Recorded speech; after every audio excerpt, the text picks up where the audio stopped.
Good morning. I'm Harley Schlanger from the LaRouche Organization with your daily update for March 10th, 2022.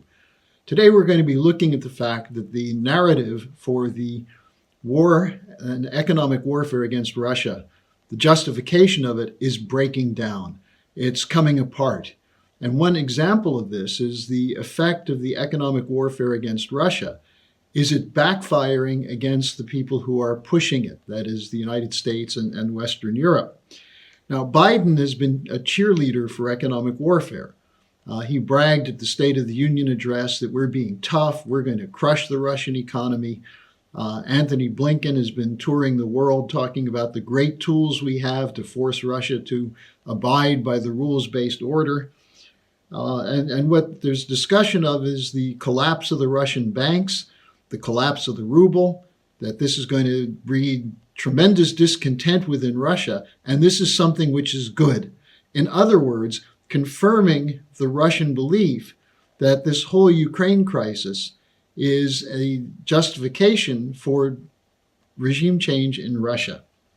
Now, we know it's been in planning for a long time, well before any Russian troops walked into Ukraine. The one way we know this is the briefing that was given by two White House officials on January 25th, where they said this has been in planning for a long time. That is the economic warfare, which they said would disable the Russian economy, would prevent Putin from modernizing or upgrading the population, the standard of living, the industrial base of the Russian economy, and so on.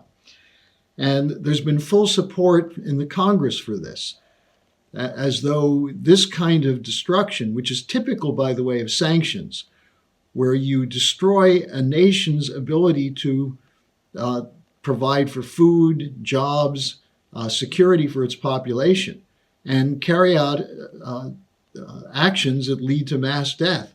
This has been typical of U.S. policy, whether it's Yemen, Afghanistan, Syria, Libya, or so on.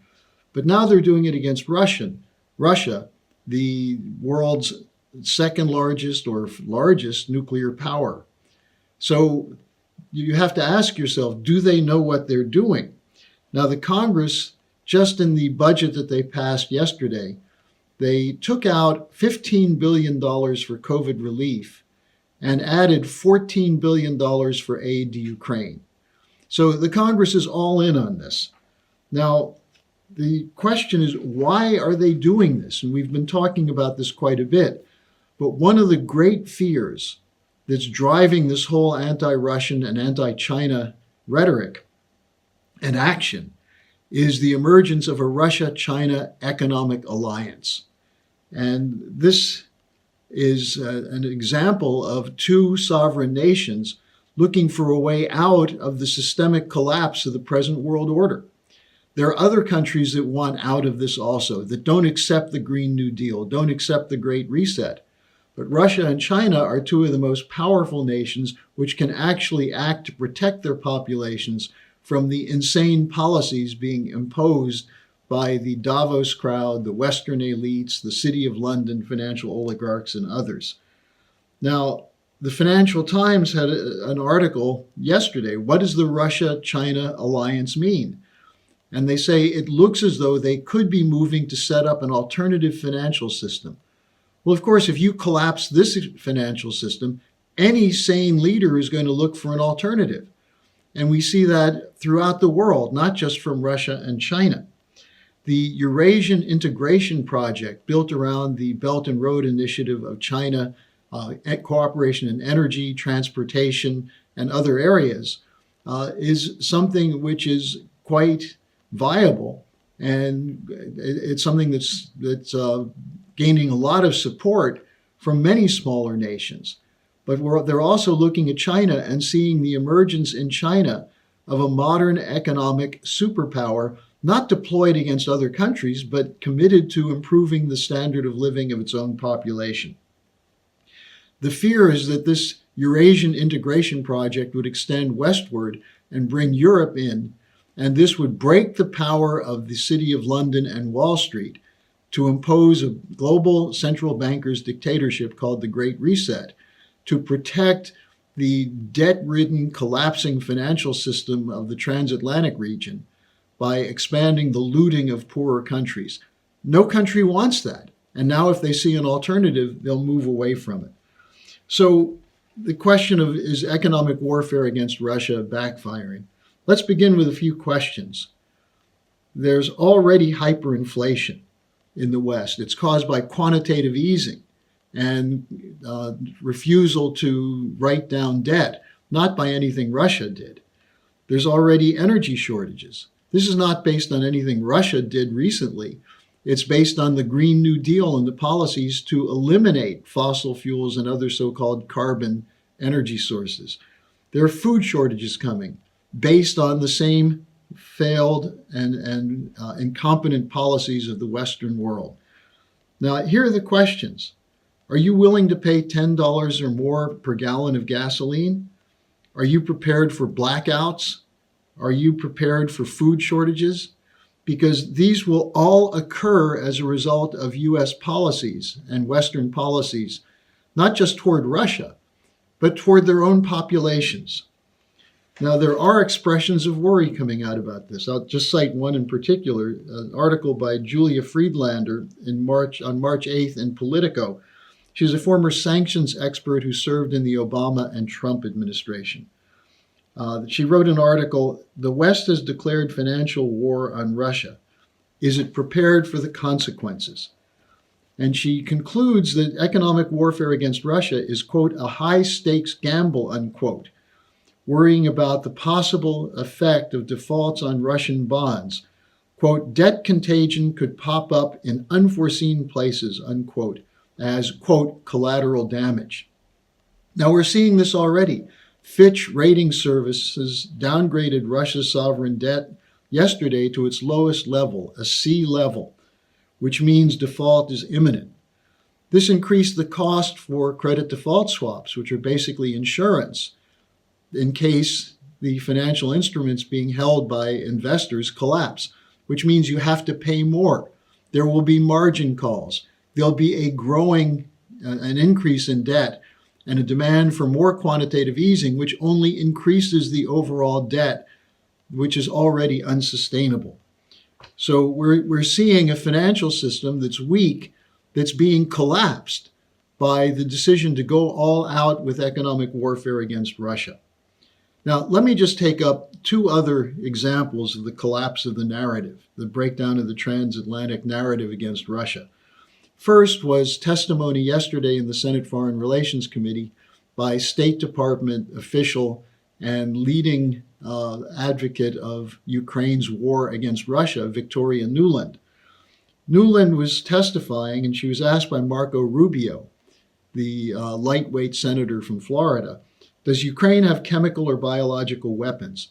Now, you probably know that there's been discussion of Russia uncovering private and secret biological weapons labs in Ukraine. USA Today fact checkers said this is not true. Washington Post called it Russian disinformation.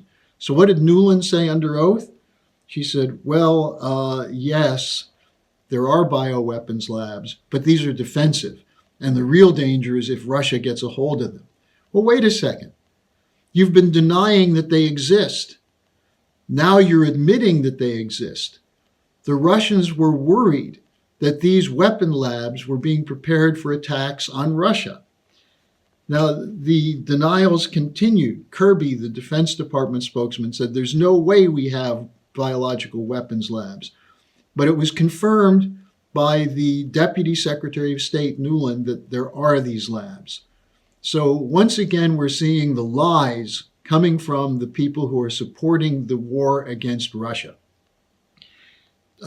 Now, and in fact, we're seeing that it's NATO-US disinformation, not Russian disinformation, that now they're trying to turn around by saying, well, the Russians are saying that the US is doing this because they intend to use chemical weapons.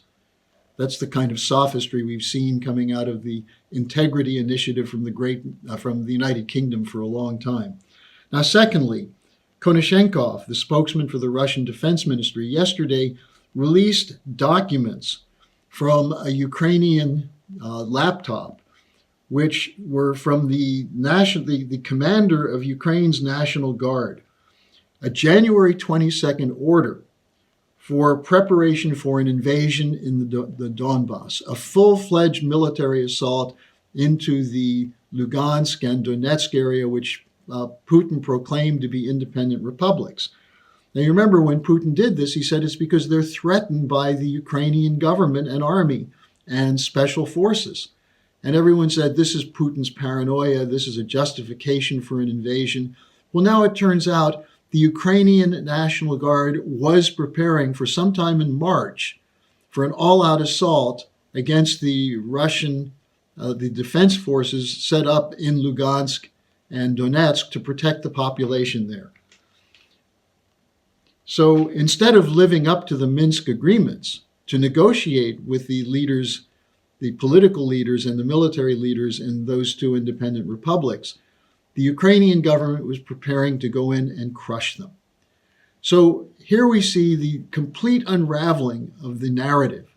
Now, I could say more. I've been doing this the last few days on the narrative that there are no Nazis in Ukraine. In fact, it's now everywhere acknowledged. Yes, they are, but they're working against the Russians. So if there are Nazis, they're okay.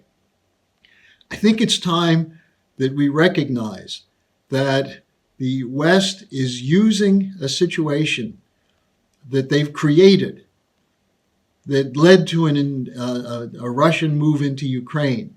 They're using that for the purposes of establishing a global top-down dictatorship as a new post-Cold War order, which is not going to benefit anyone but the handful of financial oligarchs behind it. You can get more on this by going to the LaRouche Organization website, by going to the SchillerInstitute.com. We're going to continue to cover this, but it's important that people get the facts, share these videos, get them out as widely as possible. Otherwise, we are heading minimally into a total breakdown of the financial system with consequences that will be devastating, which could include a World War III fought with nuclear weapons. Thanks for joining me. I'll be back tomorrow.